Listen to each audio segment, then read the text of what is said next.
since Goku and Chi-Chi are following Roshi's directions to head towards Korin's tower right away. This has some major impacts on the Red Ribbon Army saga. With Goku not running around the world, many of his early interactions with the Red Ribbon Army wouldn't happen right away.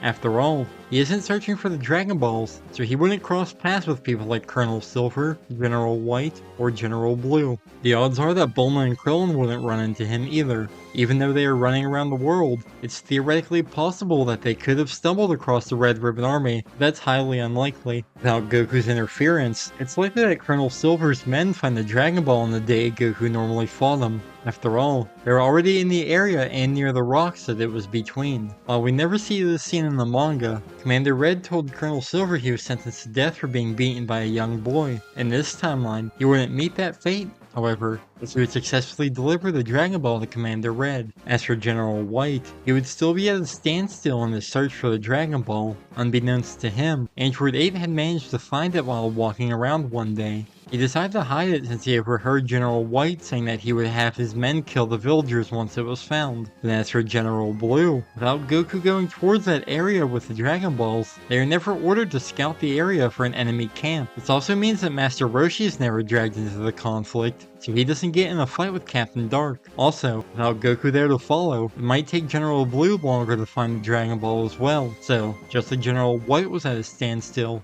General Blue is as well. Now, we can get back to what Goku and Chi-Chi are doing. Normally when Goku arrived at the sacred land of Korin, it was being attacked by Captain Yellow. However, he wouldn't be there yet, as Goku and Chi-Chi would arrive a couple of days early. When they get closer to the tower, they would be confronted by Bora. After all, Bora's tribe are the guardians of the sacred land of Korin and his tower. Regardless, Bora would ask them why they are there, and they would quickly explain themselves. Bora himself isn't old enough to have met Master Roshi when he climbed the Korin tower, but he might have heard about Roshi from his ancestors. When they mentioned that Master Roshi suggested that they should climb Korin tower, I think Bora would let them, especially since they don't have any sinister motives. There wouldn't be any reason that he wouldn't allow them to. As for their climb, as they are already stronger than what Goku was when he first climbed the tower, it would go much faster for them. It took Goku a full day to climb the tower the first time and 3 hours the second time, so I'd estimate it takes them sometime around 16 hours or so. Once they got inside of the tower, they assumed that the pots of water is the sacred water they were told about, that they are soon called to the top by Korin. When they try to introduce themselves, he would have them be quiet since he could read their minds. Since he would learn that Master Roshi sent them there, he obviously wouldn't have to tell them that Roshi climbed the tower once before like he told Goku in the manga.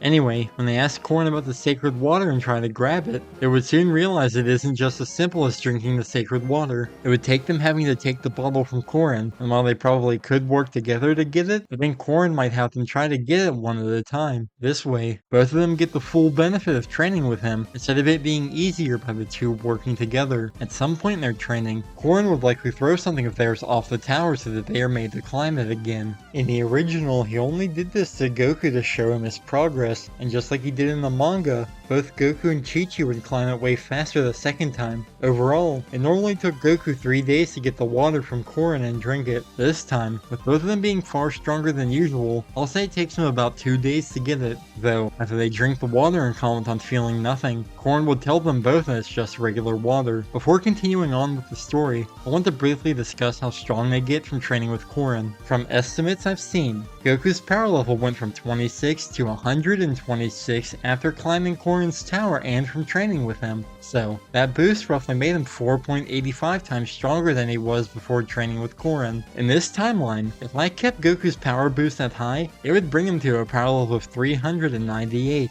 For context, that would make his power level higher than what it was when he fought Piccolo Jr., but slightly less than when he fought Raditz. I was torn on making Goku's power level anywhere near that high in this timeline, since that would put him far above Korin's power level, as Korin was stated to have a power level of 190, so Goku getting that much stronger wouldn't make sense, as if he was that much stronger, he would have been able to get the jar of water from Korin far before he got that strong. Instead, I gave him about half of that boost, which would be a 2.43 times boost, so it brings Goku's power level up to 199. As for Chi-Chi, assuming she gets the same boost as Goku, it brings her power level up to 172. For context, That still makes Goku stronger than what he was in the 22nd World Martial Arts Tournament, which is roughly 3 years after the Red Ribbon Army saga. Anyway, as they finish their training and start to descend the tower, they would come across some commotion at the base of the tower, as they were only on the tower for 2 days. By the time they get down off of the tower, this would line up with when Captain Yellow was attacking the sacred land of Korin, chronologically speaking. Captain Yellow was beaten easily by Goku in the manga even before he climbed Korin's tower, so he definitely wouldn't stand a chance against both Goku and Chi-Chi.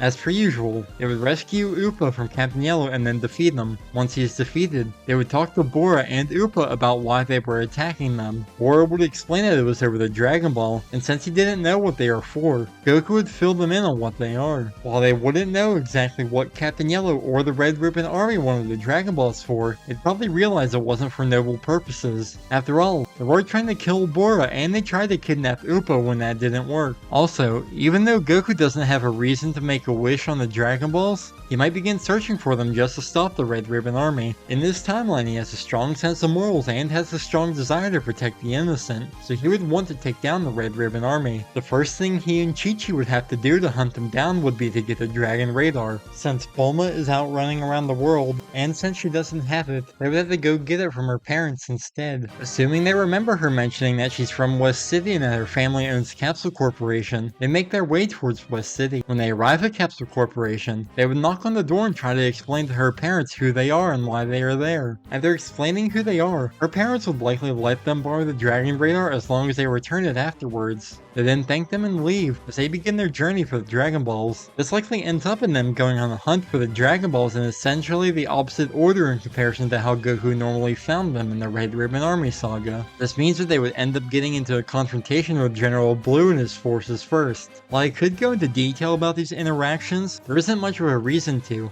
They would go by pretty fast. With Goku and Chi-Chi having already trained with Korin, the other members of the Red Ribbon Army would pale in comparison to them in terms of power, so General Blue wouldn't stand a chance, and they would easily get the Dragon Ball. This earlier defeat of General Blue also means that they never have to go to the Penguin Village to chase him down, so they never meet Arale. The next person they get into conflict with would be General White at the Muscle Tower, though they would still fly through this tower, as none of the fighters in it would be able to defeat them. I still see them befriending Android 8 before eventually going on to defeat General White. Eventually, Android 8 would reveal that he had the Dragon Ball and had hidden it, so he gives it to them. After that, since Colonel Silver successfully retrieved the Dragon Ball in this timeline, Goku and Chi-Chi don't have to fight him yet. Instead, they would make their way towards the Red Ribbon Army headquarters. Around this time is when Commander Red would hire a mercenary Tao to take out Goku and Chi-Chi, so he would go to confront them while they were on their way towards the headquarters. This fight wouldn't go in his favor at all, though, as even when fighting alone, both Goku and Chi-Chi are stronger than him. As they would be fighting together, they would easily defeat the mercenary and knock him out. Now that they took care of that brief distraction, they then make their way towards the Red Ribbon Army headquarters once more. Even their raid there would be easier than usual, since at their current level of strength, fighting the Red Ribbon Army would be a breeze for them. Also, they might end up fighting Colonel Silver and Captain Dark at the Red Ribbon Army's headquarters since they weren't defeated earlier. Then after they are defeated, they would go to confront Commander Red. Though after finding out Commander Red's wish, Staff Officer Black would still be the one to kill him. He is still defeated easily, however, as he doesn't stand a chance against a combined Kamehameha from Goku and Chi-Chi. Once the Red Ribbon Army was defeated, this still leads them to the dilemma of not being able to find the last Dragon Ball. It wasn't showing up on the Dragon Radar, which was confusing to them. Speaking about the Dragon Balls, even though Boro survived in this timeline, Goku might still want to use them so that he could wish back any good people that the Red Ribbon Army killed. I highly doubt that they didn't use force or kill anyone in their journey for the Dragon Balls. Also, I only worded it as any good people they killed would be revived so that people like General Blue wouldn't be brought back, as he was executed by the Red Ribbon Army. Bulma was still running around the world at this time, so they wouldn't be able to find her to ask about the last Dragon Ball. The only other person they could think to go to for advice would be Master Roshi, so they know where he is. Both of them then get onto the Flying Nimbus and make their way towards Kame House.